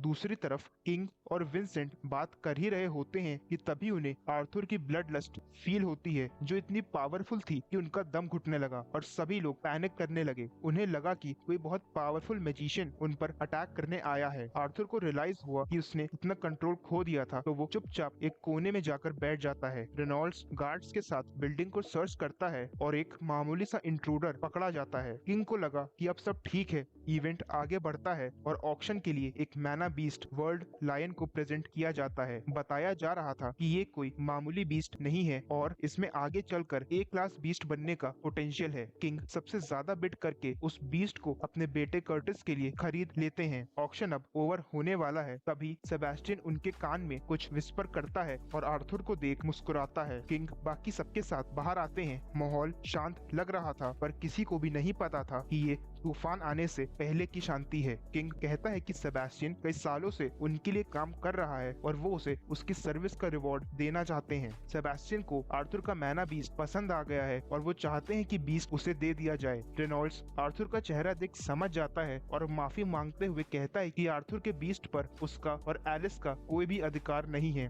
किंग आर्थर को देखते हैं जो उनसे नजरें मिलाने से नहीं कतराता। वो उसे सिल्वी के बदले रॉयल स्वॉर्ड देने का ऑफर देते हैं, पर आर्थर पोलाइटली रिफ्यूज कर देता है। किंग एक और ऑफर देते हैं कि सिल्वी के बदले उसे कर्टिस का बीस्ट दे दिया जाएगा जो ऑक्शन में खरीदा गया है, पर आर्थर उन्हें दोबारा मना कर देता है। किंग का पेशेंस खत्म हो रहा था और वो एक और बार आर्थर से सिल्वी को देने के लिए कहते हैं। आर्थर थक चुका था और फाइनली किंग से पूछता है कि वो अपने बच्चों को कितने में बेचना चाहेंगे। आर्थर कहता है कि शायद किंग नहीं जानता कि वो किस चीज की मांग कर रहा है, तो उसका ये क्वेश्चन शायद उसकी ये समझने में मदद करेगा। ये सुन वहाँ पे सभी लोगों के रोंगटे खड़े हो जाते हैं। एक नाइट आर्थर पर अटैक करने आता है, पर आर्थर उसे इजीली डॉज कर एक ही पंच से उसका काम तमाम कर देता है। सेबेस्टियन उस पर अपनी मैजिक स्पेल से अटैक करता है, पर तभी वहाँ टाइम फ्रीज हो जाता है। अब जो भी होता उसे केवल सेबेस्टियन और आर्थर ही देख और सुन पाते। सेबेस्टियन अपना मैजिक भी यूज नहीं कर पा रहा था। हम देखते हैं कि आर्थर अपनी बीस्ट विल को एक्टिवेट कर चुका है। इस स्टेट में वो सेबेस्टियन, जो कि रॉयल फैमिली का मैजिशियन है, उससे भी ज्यादा पावरफुल बन चुका है। वो एक अटैक करता है जो इतना फास्ट था कि सेबेस्टियन को रियलाइज भी नहीं हुआ कि कब उसका पैर टूट चुका था। सेबेस्टियन को समझ नहीं आ रहा था कि वो सब वहाँ खड़े क्यों हैं और उसे क्यों नहीं सुन पा रहे हैं। वो आर्थर से कहता है कि वो किंग के पर्सनल मैजिशियन के साथ ऐसा नहीं कर सकता, जिस पर आर्थर उसे उसकी औकात याद दिलाता है कि वो बस एक मामूली से किंग का पर्सनल मैजिशियन ही है। आर्थर की स्पेल ओवर हुई और वो ऐसा शो करता है जैसे गार्ड के अटैक की वजह से वो गिर गया हो, पर ड्रैगन विल को यूज करने की वजह से वो सच में बेहोश हो गया था। रॉयल मैजिशियन की हालत देख वहाँ सभी लोग डर जाते हैं। किसी को भी समझ नहीं आ रहा था कि आखिर वहाँ हुआ क्या। पर एक चीज जो हम समझ पाते हैं वो ये कि कैसे एक इंसान का लालच उसके साथ उससे जुड़े लोगों की जिंदगी भी दुखों से भर देता है। और हम तूफान के बाद हुई तबाही का नजारा देखते हैं। आर्थर को जब होश आया तो वो खुद को अपने रूम में पाता है। उसे याद आया कि ड्रैगनविल के अक्वायर फेस को यूज करने की वजह से उसने टाइम को फ्रीज कर दिया था। इस एबिलिटी को स्टैटिक वॉइड कहा जाता है। तभी उसकी मॉम वहां आती हैं, जो उसे होश में देख चिंता मुक्त हो जाती हैं। आर्थर 8 घंटे से बेहोश था और ये जानकर कि किंग का रिप्रेजेंटेटिव अभी उसके फादर रेनॉल्ड्स से डिस्कशन कर रहा है, वो भी वहां चला जाता है। आर्थर को देख रेनॉल्ड्स बताता है कि किंग ने रिप्रेजेंटेटिव से कुछ गोल्ड कॉइन्स भिजवाकर इससे अपना माफीनामा बताया है और उनके बीच हुई फाइट को छोटा सा इंसिडेंट बताकर रफा दफा कर दिया है। रिप्रेजेंटेटिव आर्थर को पैसे देकर माफी मांगता है और आर्थर भी विक्टिम बनकर इस मैटर को जल्दी से जल्दी सुलझाना चाहता है। रिप्रेजेंटेटिव इन्फॉर्म करता है कि जिन गार्ड्स ने आर्थर पर अटैक किया था उन्हें उनकी पोजीशन से हटा दिया गया है। आर्थर सेबेस्टियन के बारे में जानने के लिए उत्सुक था और पूछने पर रिप्रेजेंटेटिव बताता है कि उसे भी पोजीशन से हटा दिया गया है और अभी उसका ट्रीटमेंट चल रहा है। जब सेबेस्टियन होश में आया तो उसने एक ही चीज की रट लगा रखी थी कि उसका ये हाल आर्थर ने किया है। पर किंग और बाकी सबको ऐसा लगता है कि फर्स्ट नाइट और सेबेस्टियन का मैना आपस में टकरा गया, जिसकी वजह से उसका ये हाल हुआ था। सब कुछ इतनी आसानी से ठीक होते देख आर्थर ने भी चैन की सांस ली। रिप्रेजेंटेटिव के जाने के बाद वो सारे पैसे रेनॉल्ड्स ने आर्थर को दे दिए, क्योंकि उसके एडवेंचरर बनने की जर्नी अब शुरू होने वाली थी। आर्थर भी इससे बहुत खुश है और वो अपने रूम में चला जाता है, जहाँ उसे एक पोटली दिखती है।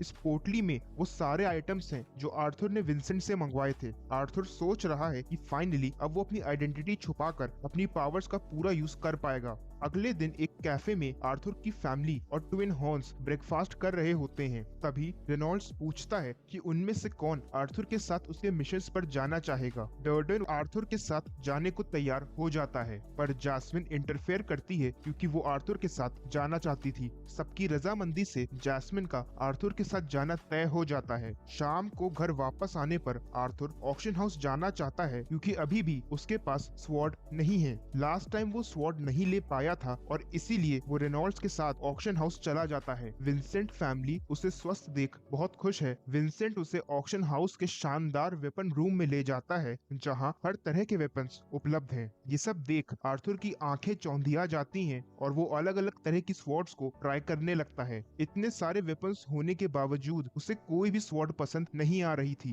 पर एक मिनट, सिल्वी कहाँ जा रही है? आर्थर स्वॉर्ड छोड़ कोई और वेपन लेने की सोच रहा था कि तभी सिल्वी को कुछ मिला। वो एक लकड़ी के बॉक्स को खींचकर बाहर लाती है, जिसे उठाने पर आर्थर को ऐसा लगा जैसे उसने स्वॉर्ड पकड़ी हो। आर्थर उसे खोलने की कोशिश करता है, पर वो बॉक्स को खोल नहीं पा रहा था। उसे लगा कि शायद मैना यूज करके वो बॉक्स को खोल पाएगा, तो वो ट्राई करता है, पर इस बार भी वो नाकाम हो जाता है। उसे कुछ समझ नहीं आ रहा था। तभी उसका ध्यान अपने ड्रैगन फेदर पर जाता है। वो अपनी ड्रैगन विल को एक्टिवेट कर एक और बार कोशिश करता है। तभी कुछ खुलने की आवाज आई। हम देखते हैं कि उस बॉक्स में से एक बहुत ही चमकदार क्रिस्टल क्लियर ब्लू स्वॉर्ड निकलती है, जिसकी सुंदरता देख लग ही नहीं रहा था कि वो एक वेपन है। आर्थर उसे यूज करता है, पर उस स्वॉर्ड के वेट की वजह से उसका बैलेंस बिगड़ जाता है। उसके एक ही अटैक से वहाँ रखा कंटेनर क्रैक हो जाता है। आर्थर देखता है कि स्वॉर्ड पर कुछ लिखा हुआ है, डॉन्स बैलेट WK4। ये पढ़ते ही आर्थर को स्वॉर्ड से झटका लगा और जब उसने दोबारा उसे उठाया तो वो हैरान था, क्योंकि स्वॉर्ड ने उसके हिसाब से अपना वेट और बैलेंस चेंज कर लिया था। अब उस स्वॉर्ड को यूज करना आर्थर के लिए बेहद आसान है। अपनी पिछली लाइफ में भी उसने कभी इतना बढ़िया वेपन यूज नहीं किया था,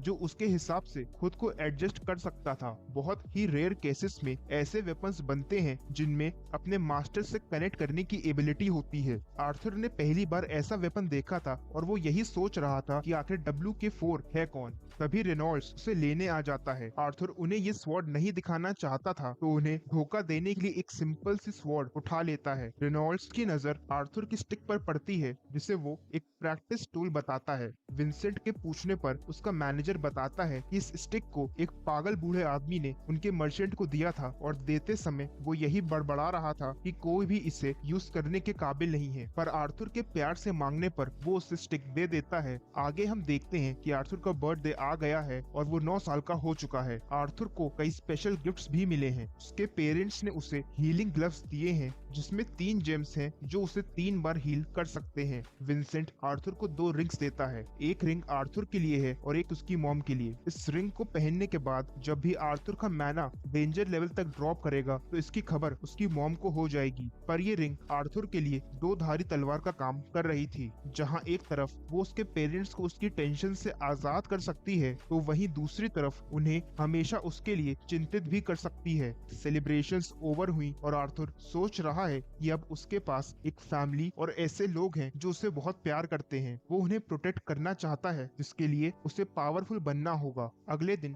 फाइनली आर्थर का घर से जाने का समय आ चुका था। घर के बाहर जैस्मिन वेट कर रही थी और हम देखते हैं कि आर्थर के एडवेंचरर बनने का सफर शुरू हो चुका है। वो दोनों जायरस एडवेंचरर गिल्ड पहुंच चुके हैं जो कि एक बहुत बिजी जगह लग रही थी। रिसेप्शन पर जैस्मिन बताती है कि वो आर्थर को रैंक एग्जामिनेशन के लिए स्पॉन्सर करना चाहती है। न्यूबी एडवेंचरर्स को एग्जाम के लिए लाइन में लगना पड़ता है, पर अगर कोई हाई रैंक एडवेंचरर उन्हें स्पॉन्सर करे तो वो बिना लाइन में लगे सीधे एग्जाम के लिए जा सकते हैं। रिसेप्शनिस्ट उन्हें एक स्पेशल रूम में लेके जा रही थी। जिस रूम में वो गए थे वो ब्रांच हेड कैस्पियन का ऑफिस है। वो जैस्मिन को अच्छी तरह जानता है। कैस्पियन उससे उसकी फैमिली और फादर के बारे में पूछता है जिससे जैस्मिन अनकंफर्टेबल हो जाती है। कैस्पियन आर्थर से उसका नाम पूछ लेता है। आर्थर अपना रियल नेम रिवील नहीं करना चाहता था और क्योंकि उसके मास्क पर म्यूजिक जैसा डिजाइन है तो वो अपना नाम नोट बताता है। हाथ मिलाते ही दोनों को एक दूसरे की पावर्स का अंदाजा हो जाता है। रिसेप्शनिस्ट उन्हें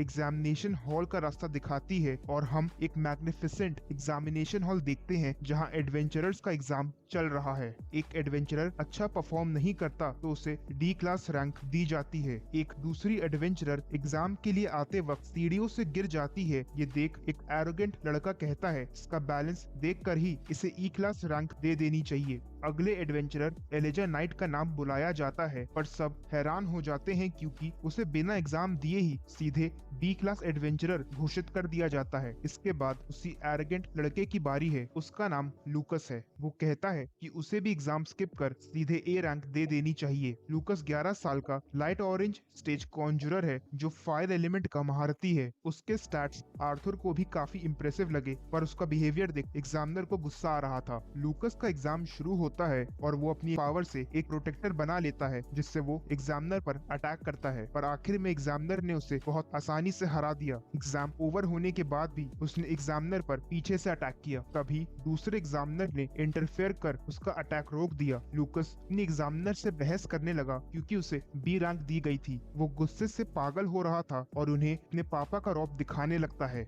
आखिरकार नोट का नाम पुकारा गया और आर्थर की बारी आ चुकी थी। उसके एरिना में आते ही एग्जामिनर एक प्रेशर फील करता है जैसे उसके सामने एक खतरनाक मॉन्स्टर खड़ा हो। एग्जाम शुरू होने से पहले ही रोक दिया जाता है। हम देखते हैं कि ब्रांच हेड कैस्पियन वहां आ चुका है और हमें पता चलता है कि कैस्पियन जो एक डबल ए क्लास एडवेंचरर है वो पर्सनली आर्थर का एग्जाम लेना चाहता है। कैस्पियन स्टार्टिंग से ही कोई कसर नहीं छोड़ रहा था। आर्थर के लिए उसका सामना कर पाना मुश्किल हो रहा था क्योंकि उसकी बॉडी छोटी है और भले ही उसने कितनी भी ट्रेनिंग क्यों न की हो पर अभी भी वो अपनी मूवमेंट्स को कंट्रोल नहीं कर पा रहा था। तभी एग्जाम का लेवल 10 गुना बढ़ जाता है क्योंकि कैस्पियन मैना यूज करना शुरू कर देता है। गरम बर्तन को हाथ लगाने पर जितनी तेजी से हम हाथ हटाते हैं उतनी ही तेजी से कैस्पियन को देख आर्थर की बॉडी अपने आप ही उससे दूर भागने लगती है। कैस्पियन मैना से विंड बुलेट्स बनाकर आर्थर पर अटैक करता है। आर्थर भी अपने फायर मैजिक से कैस्पियन के विंड मैजिक का जवाब दे रहा था। अब ये कोई एग्जाम नहीं रह गया था। ऐसा लग रहा था मानो 2 मॉन्स्टर्स को लड़ने की पूरी छूट मिल गई हो। तभी कैस्पियन अपनी पावर से आर्थर को दूर फेंक देता है। आर्थर समझ गया कि अगर अब उसने कुछ नहीं किया तो अंजाम बहुत बुरा होगा। वो अपनी बाकी पावर्स भी रिवील कर लाइटनिंग मैजिक से कैस्पियन का सामना करने को तैयार हो जाता है कि तभी एग्जाम खत्म हो गया। कैस्पियन आक्रामक होने के लिए माफी मांगता है। वो आर्थर का मन पढ़ लेता है कि उसने आखिर तक अपनी एबिलिटीज को छुपाकर इसलिए रखा क्योंकि वो एक लोअर रैंक चाहता है, और इसी के साथ आर्थर को भी एक बी रैंक एडवेंचरर घोषित कर दिया जाता है। आर्थर की परफॉर्मेंस से घबराए हुए ट्रेनर्स कैस्पियन के ऑफिस में आते हैं क्योंकि इस बार बी रैंक कैंडिडेट्स की तादाद बहुत ज्यादा है। कैस्पियन बताता है कि कुछ हफ्तों पहले डॉर्फ्स और एल्फ्स पर से लाइसेंस्ड एडवेंचरर बनने का बैन हटा दिया गया था, जिसकी वजह से बाकी रेसेस के बच्चे भी किंगडम में एडवेंचरर बनने के लिए आने लगे हैं। और इन नए पावरफुल एडवेंचरर्स के साथ एक नए युग की शुरुआत हो चुकी है। दूसरी तरफ हम टेसिया को देखते हैं। ग्रैंडपा विरियन उसे एक खुशखबरी देने आते हैं कि फ्यूचर में वो आर्थर के साथ सेम स्कूल अटेंड कर पाएगी। विरियन और जायरस एकेडमी की डायरेक्टर सिंथिया काफी अच्छे दोस्त हैं, और हमें पता चलता है कि जब तक आर्थर एडवेंचरर बन एकेडमी जाएगा तब तक टेसिया उसकी सीनियर होगी। आगे हम देखते हैं कि आर्थर को फाइनली एडवेंचरर लाइसेंस मिल चुका है। आर्थर और जैस्मिन पैकिंग कर एक नई जर्नी पर जाने को तैयार है। वो एक पोर्टल के सामने है जिसे क्रॉस कर वो बीस्ट फॉरेस्ट में आ जाते हैं। ये फॉरेस्ट नेचुरल मैना से भरा हुआ है। यहाँ कई तरह के बीस्ट हैं जिन्हें देख सिल्वी को भूख लग जाती है। वो सिल्वी को स्ट्रॉन्ग बनाना चाहता है और इसीलिए उसे फ्री छोड़ देता है। यहाँ से आर्थर और सिल्वी अपने अपने रास्ते पर निकल जाते हैं। आगे हम देखते हैं कि आर्थर और जैस्मिन कैंपिंग कर रहे हैं, जहाँ आर्थर जैस्मिन से पूछता है कि उसने एडवेंचरर का प्रोफेशन क्यों चूज किया। ये सुन जैस्मिन थोड़ा उदास हो जाती है और बताती है कि वो अपनी फैमिली से दूर जाना चाहती थी। फ्लेम्सवर्थ हाउस अपने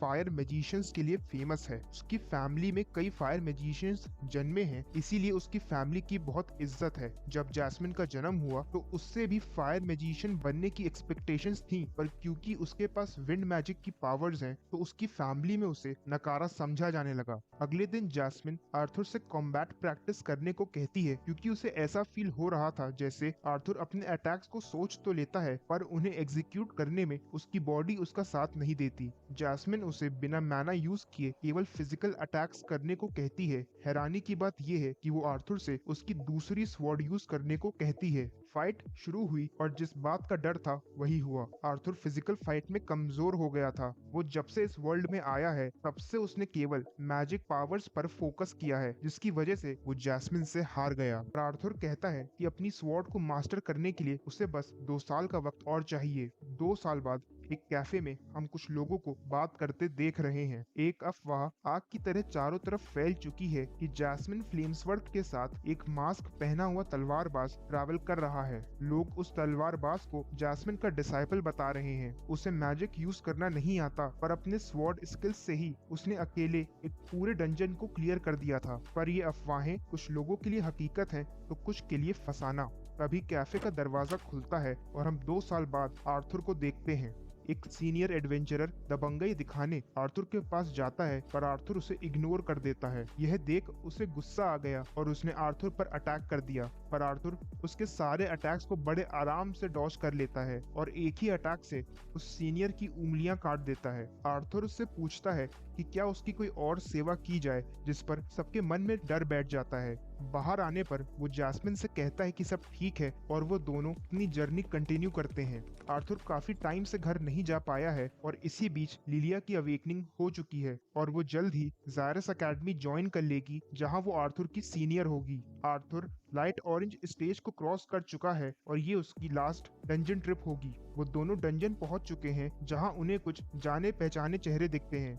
इस डंजन ट्रिप में उनके साथ एलाइजा और लूकस भी होंगे, जो आर्थर की तरह ही ए क्लास एडवेंचरर बन चुके हैं। उनकी टीम का लीडर भी जैस्मिन की तरह डबल ए क्लास एडवेंचरर है। टीम तैयार है और सभी डंजन में एंटर करते हैं। वो लोग डंजन के फर्स्ट लेवल पे हैं, पर हैरानी की बात यह है कि वहाँ कोई भी मॉन्स्टर नहीं है। तभी उनका ध्यान ऊपर जाता है जहाँ पर बहुत से बैट मॉन्स्टर्स हैं जो उन पर अटैक कर देते हैं। वो लोग उनसे फाइट कर रहे होते हैं, पर लीडर उन्हें अपना मैना और स्टैमिना बचाने को कहता है क्योंकि इन मॉन्स्टर्स को मारने का कोई भी फायदा नहीं था, क्योंकि ये मॉन्स्टर्स असल में ज़ॉम्बीज हैं जो मरने के बाद भी अटैक कर सकते हैं।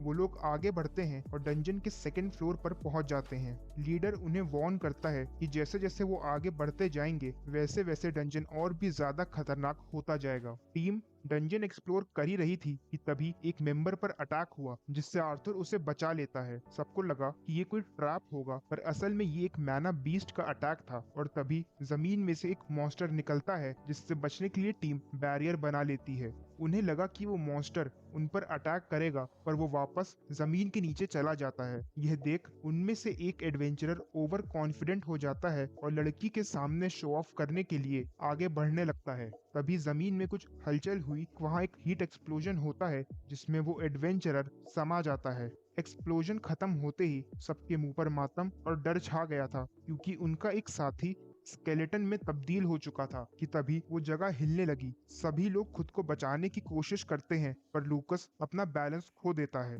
आर्थर मैजिक से उसे एक्सप्लोजन से बचा लेता है। एक्सप्लोजन खत्म हुआ और हम देखते हैं कि एक टीम मेंबर को लीडर ने बचा लिया था, पर इसमें वो अपना हाथ खो चुका था। लीडर की वार्निंग सच होती नजर आ रही है और डंजन वाकई में खतरनाक होता जा रहा था। टीम लीडर को अर्जेंट ट्रीटमेंट देकर किसी तरह उसकी ब्लीडिंग रोकी जाती है। उसका ये हाल होने पर भी लूकस अपनी नाकामयाबी का गुस्सा उस पर निकाल रहा था। लीडर और उसमें बहस हो जाती है और आर्थर को इंटरफेयर करना पड़ता है। आर्थर कहता है सच तो ये है कि इस समय लूकस उनकी टीम पर बस एक बोझ है। लीडर आर्थर से कहता है कि ये शायद उसकी लाइफ का आखिरी मिशन हो, तो इसलिए वो इस मिशन को पूरा करना चाहता है, और इसे कहते हैं विनाशकालय विपरीत बुद्धि। लीडर आर्थर को टीम की कमांड सौंपता है, क्योंकि उन सब में वो सबसे ज्यादा शांत है। सभी लोग इससे राजी हैं और वो डंजन में आगे बढ़ने लगते हैं। थोड़ी दूर चलते ही वो देखते हैं कि उनका रास्ता एक दीवार से ब्लॉक्ड है। इस डंजन में अजीब अजीब घटनाएं हो रही थीं, जो मॉन्स्टर्स पहले कभी यहाँ थे ही नहीं। ये डंजन उनका घर बन चुका है। जो रास्ते पहले खुले थे वो भी अब ब्लॉक्ड हो चुके हैं। उनमें से एक अपनी पूरी पावर से उस दीवार को तोड़ने का प्रयास करता है, पर उस दीवार पर एक क्रैक भी नहीं आता। उसके साथ जैस्मिन भी कोशिश करती है और उनके कंबाइंड अटैक से एक बहुत बड़ा एक्सप्लोजन होता है, जिसके साथ ही वो दीवार भी टूट जाती है। पर दीवार के उस पार उन्होंने जो देखा उसका विश्वास करना मुश्किल था, क्योंकि डंजन के उस पार एक अलग ही दुनिया बसी थी। वहाँ की हरियाली और शांति देख वो लोग ब्रेक लेने की सोचते हैं, पर आर्थर मना कर देता है, क्योंकि एक अजीब सी चिंता उसे खाए जा रही थी और उसे वो जगह सेफ नहीं लग रही थी। वहाँ कोहरा छाया हुआ था और एक एडवेंचरर को उसी कोहरे में अपनी गर्लफ्रेंड दिखने लगती है, जिसे पुकारते हुए वो भागता है और कोहरे में खो जाता है। सभी समझ जाते हैं कि इस कोहरे से उन्हें हेल्यूसिनेशन हो रहा है, क्योंकि उस एडवेंचरर की गर्लफ्रेंड की कई साल पहले ही एक डंजन में मौत हो चुकी थी। वो लोग उस कोहरे से बचने के लिए एक बैरियर बना लेते हैं। आर्थर के पूछने पर जैस्मिन बताती है कि वो विंड मैजिक से रास्ता बना सकती है, जिससे वो उस एडवेंचरर को ढूंढ पाएंगे। जैस्मिन के मैजिक यूज करते ही कोहरा छट जाता है और हम देखते हैं कि उनके सामने वाइन्स का एक जाल है, जिस पर जैस्मिन के मैजिक का कोई भी असर नहीं हुआ था। आर्थर को समझ नहीं आ रहा था कि अभी तक उन वाइन्स पर उसका ध्यान क्यों नहीं गया। लूकस फायर मैजिक से उन वाइन्स में आग लगा देता है, पर आश्चर्य की बात यह है कि उन वाइन्स पर उसके मैजिक का भी कोई असर नहीं हुआ था। प्रीवियस लीडर इतनी बड़ी चुनौती देख अपना आपा खो बैठता है, जिसकी वजह से वो वाइन्स उसे पकड़ लेती हैं, पर आर्थर वक्त रहते ही उसे बचा लेता है। वो सभी लगातार उन वाइन्स पर अटैक कर रहे थे, पर उनके अटैक्स का कोई भी रिजल्ट नहीं दिख रहा था। आर्थर पीछे घूमकर टीम को मोटिवेट करने की कोशिश करता है, पर हम देखते हैं कि वो सब डर से सहम चुके हैं। आर्थर ने जब सामने देखा तो उसकी भी जान गले में अटक गई, क्योंकि सामने एक बड़ा ही खतरनाक विशालकाय मॉन्स्टर है, जो साक्षात मृत्यु के समान प्रतीत हो रहा था। एक टीम मेंबर से हम जान पाते हैं कि ये मॉन्स्टर असल में एल्डरवुड गार्डियन है, जिसे उसने केवल किताबों में ही देखा था। ये एक एस क्लास मैना बीस्ट है, जो फूड चेन में सबसे ऊपर होते हैं। जो हंटर कोहरे में भागा था, उसे गार्डियन ने पकड़कर अधमरा कर दिया था। अपने फ्रेंड को इस हालत में देख एक मेंबर गुस्से से बेकाबू हो गया। वो अपनी पूरी पावर इकट्ठा कर अपने गुस्से की आग में गार्डियन से फाइट करने चला जाता है। जैस्मिन आर्थर से भागने के लिए कहती है, क्योंकि उसने उसकी फैमिली को उसकी सेफ्टी का प्रॉमिस किया था, पर आर्थर अपनी टीम को ऐसे छोड़ नहीं जाना चाहता था। आर्थर सबको लेकर एग्जिट की तरफ जाता है, पर तभी हम देखते हैं कि गार्डियन ने उस मेंबर को भी पकड़ लिया है। लूकस एग्जिट के पास है और ये रियलाइज करता है कि वो कभी भी ऐसा नहीं था। वो एक रॉयल फैमिली वाइक्स हाउस का वंशज है, वही वाइक्स हाउस जिसने ह्यूमन किंगडम के बैटल्स में अपना योगदान दिया है। उसे अपना धर्म याद आ गया कि उसे जिंदा रहकर अभी अपने वंश को आगे बढ़ाना है। पर ये क्या, लूकस की छड़ी का डायरेक्शन तो आर्थर की तरफ ही है। लूकस आर्थर पर एक घातक फायर अटैक करता है जिससे वो बुरी तरह घायल हो जाता है। जास्मिन जो आर्थर को बचाने के लिए भागी, उस पर भी लूकस ने अटैक कर दिया जिससे वो बेहोश हो जाती है। लूकस एलाइजा को चेतावनी देते हुए कहता है कि उसके लिए खुद की सेफ्टी सर्वोपरि है और यही उसका धर्म है। लूकस कहता है कि ये उन सभी के लिए गर्व की बात है कि उनके सैक्रिफाइसेस की वजह से ही वो डंजन से जिंदा निकल पाएगा, और जब वो बाहर जाकर सबको उनके सैक्रिफाइसेस के बारे में बताएगा तो उन लोगों का नाम इतिहास में जरूर अमर हो जाएगा। लूकस वहाँ से भागने लगता है, तभी गार्डियन एलाइजा पर अटैक कर देता है जिससे वो धराशाही हो जाता है। गार्डियन उस पर एक फाइनल अटैक करता है कि तभी उसके अटैक को कोई फायर मैजिक से ब्लॉक कर देता है। हम देखते हैं कि प्रीवियस लीडर ने अभी तक हार नहीं मानी थी और वो अकेले ही गार्डियन से फाइट करने लगता है। वो अपनी पूरी पावर से अटैक करता है जिससे गार्डियन की आधे से ज्यादा वाइन्स जल जाती हैं। उसे लगा कि वो जीत सकता है, पर उसकी ये खुशी ज्यादा देर नहीं टिकती। गार्डियन खुद को हील कर प्रीवियस लीडर को ऐसे देखता है कि मानो वो उसकी कमजोरी का मजाक बना रहा हो। अब लीडर की भी हिम्मत जवाब दे चुकी थी और वो इस मौत के समुंदर में डूबना स्वीकार कर लेता है। दूसरी तरफ आर्थर को भी होश आ चुका था। आर्थर बुरी हालत में है पर उसके हालात ज्यादा गंभीर हैं। वो सोचता है कि अब उसके पास कोई और चारा नहीं बचा है और उसे नहीं पता कि अब जो भी वो करने वाला है उसके बाद वो जिंदा बच भी पाएगा या नहीं। आगे हम देखते हैं कि उसकी बॉडी पर अजीब से निशान आने लगे हैं। उसकी आंखें ग्लो कर रही हैं और उसके बालों का रंग भी चेंज होने लगा है। आर्थर फाइनली ड्रैगन विल के सेकेंड फेज को एक्टिवेट कर चुका था। वो गार्डियन को बैटल के लिए ललकारता है और हम पहली बार गार्डियन की आंखों में डर देख सकते थे। एक आखिरी युद्ध का आरंभ हुआ और हम देखते हैं कि आर्थर आइस मैजिक का यूज कर गार्डियन को फ्रीज करने की कोशिश करता है। आइस मैजिक यूज कर पाने का मतलब है कि उसने एक और डिविएंट एलिमेंट पर कंट्रोल पा लिया था। बैटल धीरे धीरे और घमासान होती जा रही थी। एस क्लास बीस्ट को हराना इतना आसान भी नहीं था, पर आर्थर के पास टाइम कम था तो वो अपने पूरे मैना का यूज कर उस गार्डियन को फ्रीज कर देता है। वो फायर, आइस और लाइटनिंग मैजिक को कंबाइन कर ब्लैक लाइटनिंग क्रिएट करता है जिससे वो गार्डियन की फ्रोजन बॉडी पर अटैक करता है। इस अटैक से गार्डियन की बॉडी टुकड़ों में बिखर जाती है। आखिरकार मौत का तांडव खत्म होता है, पर अपना सारा मैना यूज करने की वजह से आर्थर वहीं बेहोश हो जाता है। जायरस सिटी में आर्थर की खुशहाल फैमिली पर भी चिंता और डर के बादल मंडराने लगे जब एलिस की रिंग आर्थर के लो मैना की तरफ इशारा करने लगती है। आगे हम देखते हैं कि आर्थर दर्द से तड़प रहा है। वो एलाइजा से उसके ग्लव्स का एक क्रिस्टल तोड़ने के लिए कहता है, जिसे तोड़ते ही उसकी बॉडी हील होने लगती है। एक और क्रिस्टल से जास्मिन को भी हील किया जाता है। एलाइजा कहता है कि उसने कभी भी ये नहीं सोचा था कि मशहूर मास्टर स्वॉर्ड्समैन असल में उसी की एज का होगा। ये सुनकर आर्थर को रियलाइज हुआ कि उसका मास्क गिर चुका था। एलाइजा बताता है कि उसे उसका मास्क तो नहीं मिला, पर उसने उसकी स्वॉर्ड को संभाल कर रख लिया था। जास्मिन बेहोश थी तो वो लोग वहीं रुकने का डिसीजन लेते हैं और हम देखते हैं कि आर्थर और एलाइजा की फ्रेंडशिप स्ट्रॉन्ग होती जा रही है। एलाइजा बताता है कि वो ड्वार्फ्स के किंगडम डार्फ में पला बड़ा है, पर उसका जन्म वहां नहीं हुआ था।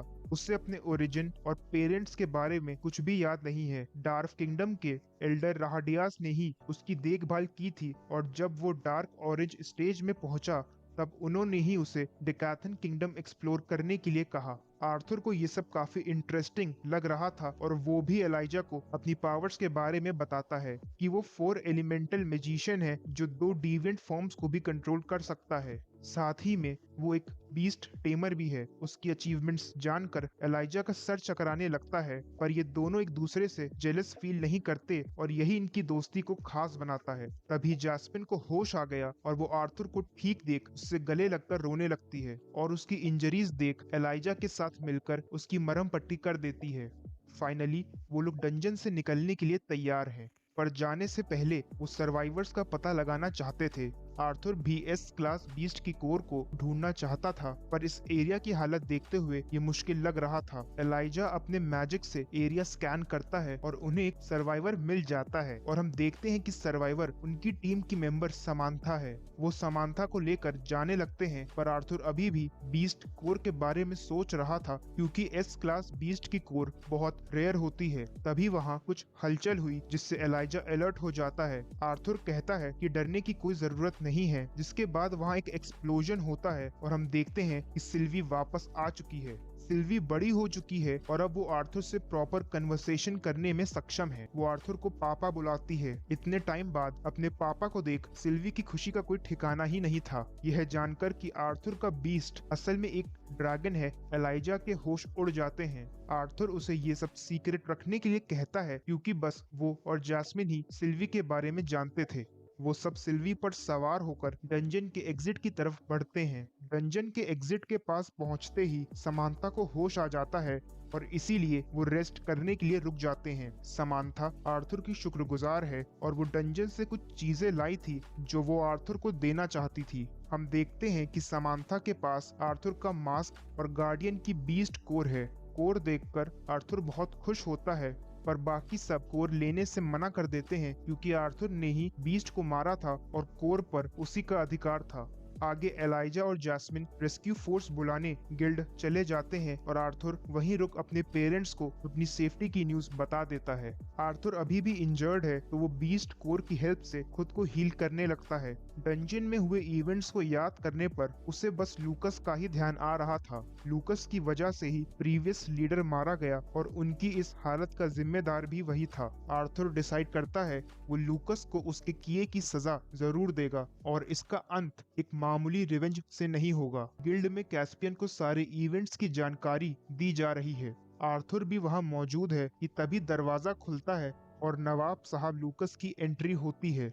माहौल गरमाने लगा, पर आर्थर सबको शांत रहने के लिए कहता है। लूकस अभी भी बाज नहीं आ रहा था। वो लिमिट्स क्रॉस करते हुए कह देता है कि शायद वो लोग अपने टीम मेंबर्स को सैक्रिफाइस करके ही उस मॉन्स्टर से बच पाए होंगे। तभी हवा को चीरते हुए एक स्वॉर्ड उसे छूकर निकल जाती है, जिससे वो इंजर्ड हो जाता है। अपना खून देखकर उसके पैरों तले जमीन खिसक जाती है। आर्थर एक एक कर उसके गार्ड्स को अपने रास्ते से हटाते हुए उसकी तरफ बढ़ने लगता है। वो लूकस की तरफ हाथ बढ़ाता है और कहता है कि वो बस अपनी स्वॉर्ड लेना चाहता था जो गलती से उसके हाथ से स्लिप हो गई थी। लूकस को सिचुएशन समझने में देर नहीं लगी और कैस्पियन उसे और बाकी सबको बाहर जाने के लिए कहता है क्योंकि वो आर्थर से अकेले में बात करना चाहता था। कैस्पियन आर्थर को वार्न करते हुए उसे लूकस की फैमिली से दूर रहने को कहता है। आर्थर को लगा कि वो असल में लूकस को प्रोटेक्ट कर रहा है, जिसकी वजह से वो कैस्पियन को धमकाते हुए कहता है कि वो चाह कर भी लूकस को उससे बचा नहीं पाएगा।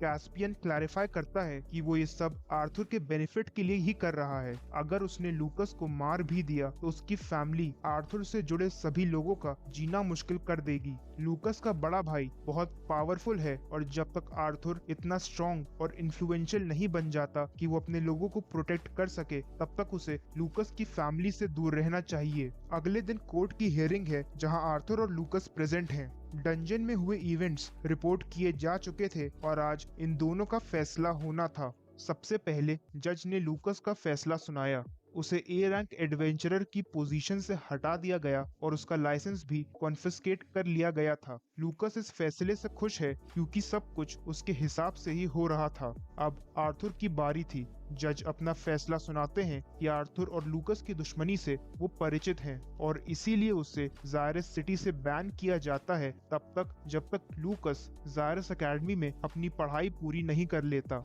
आर्थर इससे डिसएग्री करता है पर उसका पूरा ध्यान लूकस के रिएक्शंस पर ही था। जज आर्थर को लूकस की फैमिली से दूर रहने के लिए कहते हैं और इसी के साथ हियरिंग खत्म हो जाती है। लूकस अभी भी सेटिस्फाइड नहीं था क्योंकि आर्थर की रियल आइडेंटिटी रिवील नहीं हुई थी। पर जज आइडेंटिटी रिवील करने से मना करता है ताकि फैमिलीज में शांति बनी रहे।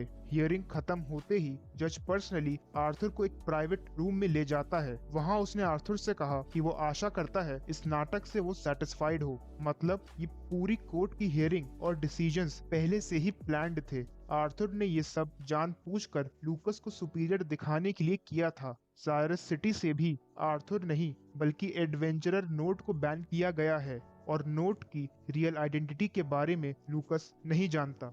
लूकस को पूरे टाइम लगा ये सारा खेल उसके हिसाब से चल रहा है, पर असल में वो खुद ही आर्थर के हाथों की कठपुतली बन चुका था। इसके बाद आर्थर, एलाइजा और जैस्मिन वापस साइरस सिटी जाने के लिए निकल पड़ते हैं। एलाइजा ह्यूमन किंगडम से नहीं था तो वो उनसे विदा लेता है, पर आर्थर उसे जाने नहीं देना चाहता था तो वो उसे उसके साथ साइरस एकेडमी अटेंड करने को कहता है। एलाइजा के पास क्वालिफिकेशंस तो हैं, पर एकेडमी जाना वो अफोर्ड नहीं कर सकता था।